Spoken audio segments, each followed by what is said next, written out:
തിരുനാമം സ്തുതിക്കുക, ഈശ്വര രൂപം ദർശിക്കുക.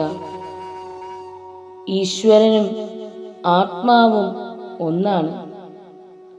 പ്രകൃതിവശാൽ അത്രേ ആത്മാവെന്നും രണ്ടായി തോന്നുന്നത്. പരമാത്മാ ജീവാത്മാ ഒന്നാണെന്ന ബോധം വരുമ്പോഴേ ദുഃഖം മാറൂ. ആത്മാവിൻ്റെ ഇടലത്രേ മനുഷ്യാത്മാക്കൾക്ക് ദുഃഖമായി ഭവിക്കുന്നത്.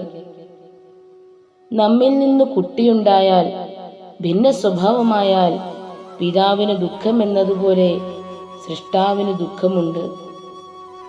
നിത്യമല്ലാത്തതു നശ്വരമാണ്. ഭൗതികമായി ഈശ്വര ദർശനം നൽകുന്നതിനായി അവതാരം വരുന്നു.